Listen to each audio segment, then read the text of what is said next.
अगर आप अमीर हैं तब भी आप अपने 3 कपड़े स्वयं धोएं। अगर आप अमीर हैं तब भी आप अपने 3 कपड़े स्वयं धोएं, जिसमें आपका रुमाल, आपके अंडरगारमेंट्स और आपके मोजे।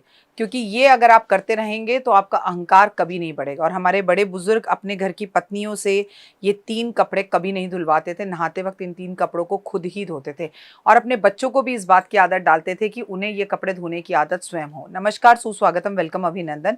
मैं हूं आपके साथ आपकी अपनी होस्ट दोस्त डॉक्टर वायरा की। आपका स्वागत अभिनंदन करती हूँ आपकी मेरे माता रानी के इस खूबसूरत से यूट्यूब चैनल पे। कैसा है मेरा ये संसार?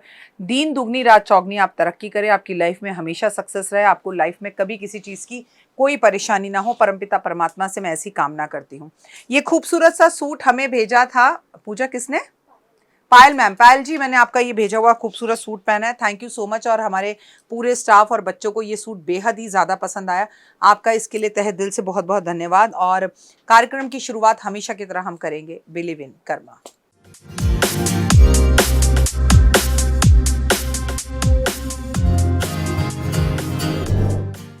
इंसान को अपने कर्मों पर बिलीव होना चाहिए और कर्म अच्छे करने चाहिए। इंसान है, गलतियां हो जाती हैं, कई बार हमसे गलत कर्म भी हो जाते हैं। अगर गलत कर्म हो भी जाएं तो उसके लिए माफ़ी मांग लेनी चाहिए और आगे की सुध लेनी चाहिए। मैं तो आपसे यही सलाह दूंगी। सेहत को लेकर अगर आप परेशान हैं तो इस सावन में, जो कि 22 जुलाई से सावन का पावन महीना शुरू हो रहा है, हम ऐसे क्या रेमेडीज और उपाय कर सकते हैं कि सावन के इस पावन महीने में हमारी जीवन के अंदर हमारी सेहत बहुत अच्छी रह जाए। अगर आपके घर में कोई बच्चा बीमार है और वो बार बार बीमार रहता है, उसकी तबीयत खराब रहती है, तो सावन के महीने में पड़ने वाले हर सोमवार और शुक्रवार वाले दिन आप अपने बच्चे को गाय के दूध से नहलाना शुरू कीजिए, चाहे उसकी उम्र कितनी भी बड़ी क्यों ना हो। मतलब सिर्फ इतना सा दूध उसके नहाने के पानी की बाल्टी के अंदर मिक्स करवा दिया जाए और आप ये सावन के सोमवार और शुक्रवार करें तो आपके बच्चे की दवाइयाँ थोड़ी कम होने लगेंगी। दवाइयों में आप महसूस करेंगी कि दवाइयों का जो खर्चा है वो दिन पे दिन कम होता चला जा रहा है और बच्चे की सेहत ज़्यादा बेहतर होती जा रही है।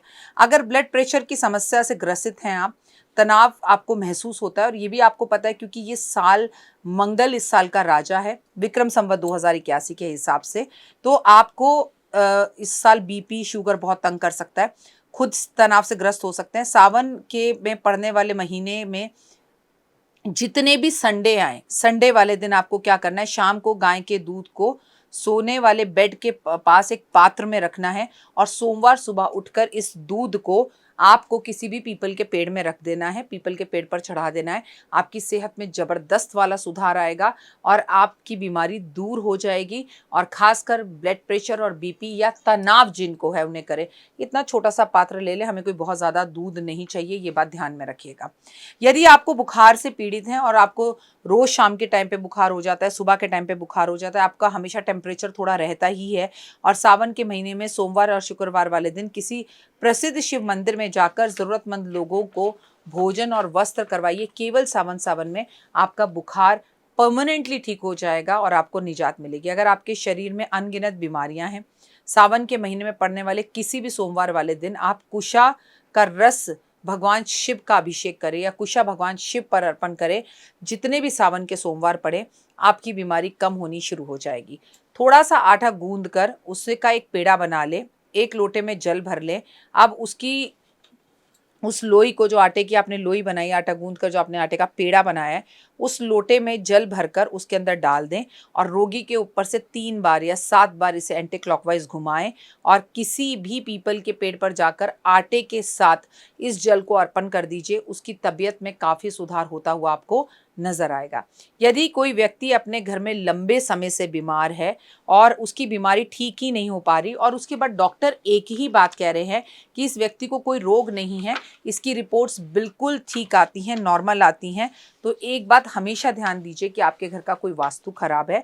इस सावन में अपने घर का वास्तु ज़रूर करवा लीजिए, तो आपको काफ़ी रोग से निजात मिलेगा। और कई बार हमारे घर का वास्तु बिल्कुल सही होता है, लेकिन हमारा सर रखकर सोने की जो दिशा होती है वो गलत होती है। हम अगर दक्षिण की तरफ सर कर कर सोएं तो हम अपने आप को बहुत सारे रोग और बीमारियों से बचा सकते हैं। इसके अलावा घर के मुख्य दरवाजे के सामने यदि कोई बड़ा सा गड्ढा है, यदि कोई बहुत बड़ा सा लंबा चौड़ा पेड़ है, तो पेड़ कटवाने की सलाह मैं कभी नहीं दूंगी। पेड़ की छटाई करवाते रहिए, उसकी पत्तियां घर को ना छू पाएं। और दूसरा, अगर कोई बहुत बड़ा सा गड्ढा है तो मेरी सलाह आपको यह है कि उस गड्ढे को आप भरवा दें, इससे भी आपको रोग में निजात मिलेगा। मरीज के कमरे में कुछ हफ्ते तक एक काले रंग की मोमबत्ती जलाएं, और वो मोमबत्ती कैंची वाली मोमबत्ती हो, जो आपको हमारी असिस्टेंट पूजा और अन्नू के पास मिल जाएगी। आप चाहें तो ये मोमबत्ती देख भी सकते हैं, आप चाहें तो इस मोमबत्ती का ऑर्डर भी कर सकते हैं, आप चाहें तो इसकी फ़ोटो भी मंगा सकते हैं। कुछ ही दिन में ऐसे व्यक्ति का रोग समाप्त होने लगेगा। अगर घर के सामने किसी भी प्रकार का आपको कोई ऐसा बिजली का खंभा दिखाई देता है तो उस घर का सारा पैसा बीमारियों में ही जाता है। बिजली विभाग से बात कर कर उस बिजली के खंभे को वहाँ से हटाने की कोशिश करें, या आप एक काम और कर सकते हैं कि उस बिजली के खंभे और अपने घर के बीच में एक आर्टिफिशियल दीवार लगा दें, पर्दा लगा दें या विंड चैम्प लगा दें। अगर आपके घर के मुख्य दरवाजे पर आप रोज हल्दी और कुमकुम का तिलक लगाएं पूरे सावन के महीने में, तो आप महसूस करेंगे कि आपके घर में से रोग दूर हो रहे हैं, बाय बाय हो रहे हैं। अगर बीमार व्यक्ति का रोज नियमित रूप से भगवान की तस्वीर के सामने अगरबत्ती भी मात्र जला दे और अपने रोग के खत्म होने की कामना करे, तो आप महसूस करेंगे कि उसका रोग खत्म हो रहा है। सावन के पावन महीने में शिव परिवार की पूजा जरूर करें, शिव पुराण का पाठ पढ़ें या फिर उसे सुने, इससे भी आपके रोग दूर होंगे। संभव हो सके तो सावन के पावन महीने में अपने लिए आप महामृत्युंजय की पूजा 5 पंडितों को बिठाकर जरूर करें। वहीं अगर आपके घर दक्षिण की तरफ है आपके घर का मुख्य दरवाजा, तो हनुमान जी का चित्र वहां पर पंचमुखी जरूर लगाएं, हनुमान जी की पूजा आराधना अर्चना जरूर करें। इससे भी सावन के इस पावन महीने में रोग और कष्ट तकलीफें दूर होंगे। लेकिन अपने कुछ नियम बना लें। सुबह उठें, सबसे पहले अपने हाथ जोड़े बिस्तर पर बैठे बैठे और मुस्कुराएं,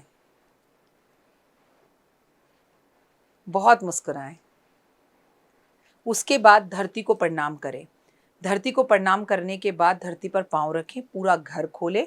सावन के पूरे पावन महीने में पेड़ पौधों की सेवा करें और कोशिश करें कि आप दूध, दही और पनीर, दूध से बनी हुई आइटम्स का जो सेवन है सावन भादों के महीने में आप ना करें, तो भी आपकी सेहत में काफ़ी सुधार आएगा और चीज़ें आपको बेहतर होती हुई दिखाई देंगी। सबसे ज़्यादा ज़रूरी है सावन के पूरे एक महीने में 2 मिनट का उपाय ज़िंदगी बदल जाए, मेरी वीडियो ज़रूर देखें, क्योंकि मैं आपको 2 मिनट के उपाय बताऊंगी और उन उपायों को भी अगर आपने कर लिया तो आपकी ज़िंदगी में ज़बरदस्त चेंज आएगा।